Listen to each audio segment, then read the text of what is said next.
শুরুতেই একটা কথা বলি, তুমি যদি তোমার জীবনকে সুন্দর বানাতে চাও তাহলে তিনটি জিনিসের প্রতি গুরুত্ব দাও। তিনটি জিনিসের প্রতি গুরুত্ব আরোপ করো। এক, নিজের সহ্য এবং ধৈর্য ক্ষমতাকে বাড়াও। সহ্য ক্ষমতা বলতে হজম করার ক্ষমতা। হ্যাঁ, হজম করার ক্ষমতা না, শুধুমাত্র যে পাকস্থলীতেই হজম করতে হয় তেমনটা নয়।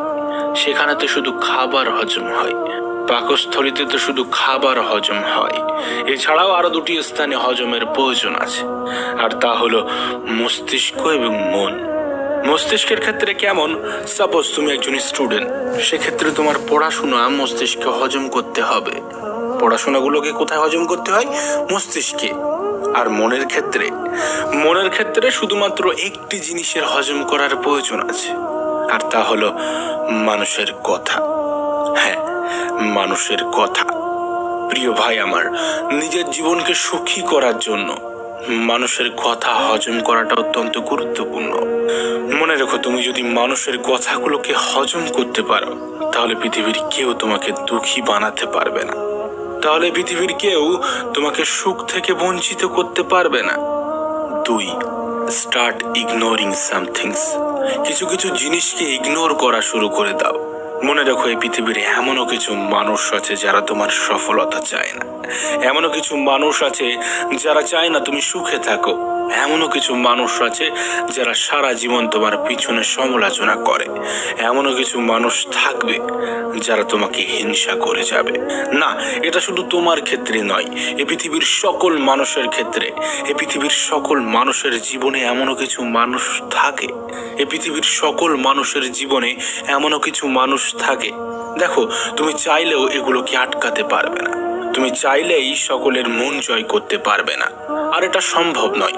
বর্তমান বিশ্বের যে অবস্থা তার উপর ভিত্তি করে সকলের মন জয় করা এটা কখনোই সম্ভব নয়। আর আমি তো বলবো, তুমি সকলের মন জয় করার চেষ্টাও করো না। প্রিয় ভাই আমার, যে সমস্ত মানুষ তোমাকে পছন্দ করে না, যারা তোমাকে হিংসা করে, যারা তোমার পিছনে তোমার সমালোচনা করে, তোমাকে পিছনে পিছনে কটু কথা শোনায়, সেই সমস্ত মানুষগুলোকে ইগনোর করা শুরু করো। যতটা সম্ভব নিজেকে সেই সমস্ত মানুষগুলো থেকে আলাদা করে নাও।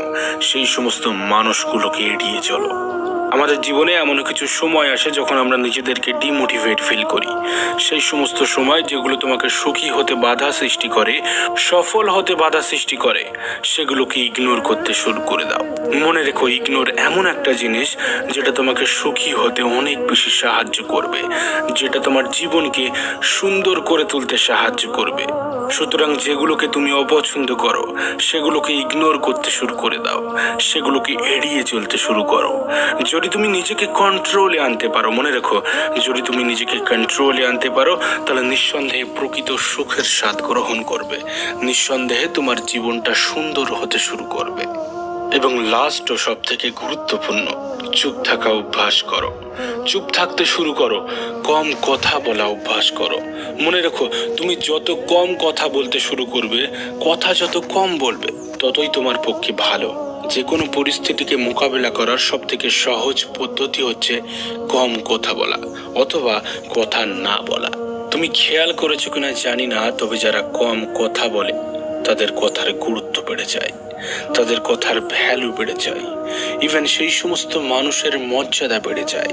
তাই তুমি যত কম কথা বলবে, মানুষ তোমাকে তত গুরুত্ব দিতে শুরু করবে, তোমার কথার ভ্যালু দিতে শুরু করবে, তোমাকে সম্মান করতে শুরু করবে। আর যখন তোমার গুরুত্ব বেড়ে যাবে, তোমার সম্মান বেড়ে যাবে, তখন এমনিতেই তোমার জীবনটা সুন্দর হতে শুরু করবে। এবং সর্বোপরি তোমাকে একটা কথাই বলবো, তোমার জীবনটা সুন্দর করার দায়িত্বটাই পৃথিবীর অন্য কোনো ব্যক্তি বা অন্য কোনো মানুষ নেবে না। হ্যাঁ, কিছুটা দায়িত্ব হয়তো বা তোমার বাবা মা পালন করবে, কিন্তু বাকিটা নিজেকেই করতে হবে। সুতরাং জীবনকে যদি সুন্দর করতে চাও, যে কোনো পরিস্থিতির মোকাবিলা করতে চাও, যদি চাও মানুষ তোমাকে সম্মান করুক, তোমার কথার গুরুত্ব দিক, তোমার ভ্যালু দিক, তাহলে এই তিনটি অভ্যাস নিজের মধ্যে ডেভেলপ করো। জানি এটা একদিনে সম্ভব নয়, তবে এক সপ্তাহ অথবা এক মাসে অবশ্যই সম্ভব। তাই চেষ্টা করো, যতটা সম্ভব চেষ্টা করো। তাহলে কি কি করতে হবে? এক, তোমার সহ্য এবং ধৈর্য ক্ষমতাকে বাড়াতে হবে। দুই, যে সমস্ত মানুষ এবং পরিস্থিতি তোমার জন্য ক্ষতিকর সেগুলোকে ইগনোর করতে হবে। তিন, চুপ থাকতে হবে, কম কথা বলা শিখতে হবে, যতটা সম্ভব কম কথা বলতে হবে।